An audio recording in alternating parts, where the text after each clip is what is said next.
আর বন্ধুরা আরেকটা রেসিপি নিয়ে চলে এলাম। মেথি পাতা শীতকালে খুব পাওয়া যায়। মেথি পাতাগুলো ভালো করে বেছে ধুয়ে কুচিয়ে আমি নুন মাখিয়ে রেখে দিয়েছিলাম। এবারে এই বাটিটার মাপ করে 5 বাটি ময়দা এখানে নিয়ে নিয়েছি। এটা এখানে ঢেলে নেব। 2 বাটি আটা দিয়ে দিচ্ছি। 2 বাটি আটা দিয়ে দিলাম। কড়াইটা গ্যাসে বসিয়েছি। এবারে এর মধ্যে দিয়ে দেব জিরে এর গুঁড়ো আর ধনের গুঁড়ো।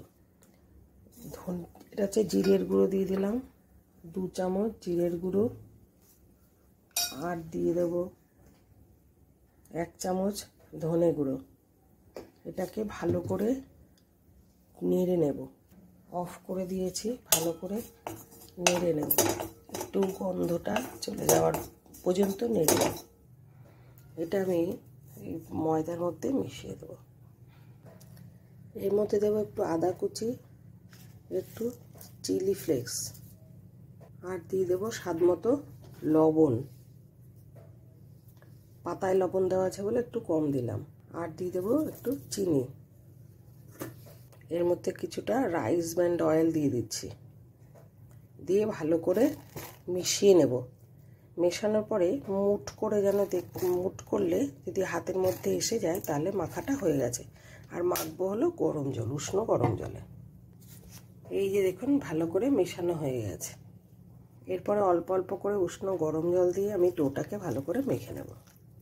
সুন্দর একটা ডো তৈরি করে রেখেছি। এবারে কিছু সাদা তেল মাখিয়ে রেখে দেব। কিছুক্ষণ রেখে দেবো সেট হওয়ার জন্য। 15-20 মিনিট রেখে দিয়ে এরপরে এক লেচি কেটে আমি পরোটা ভেজে নেব।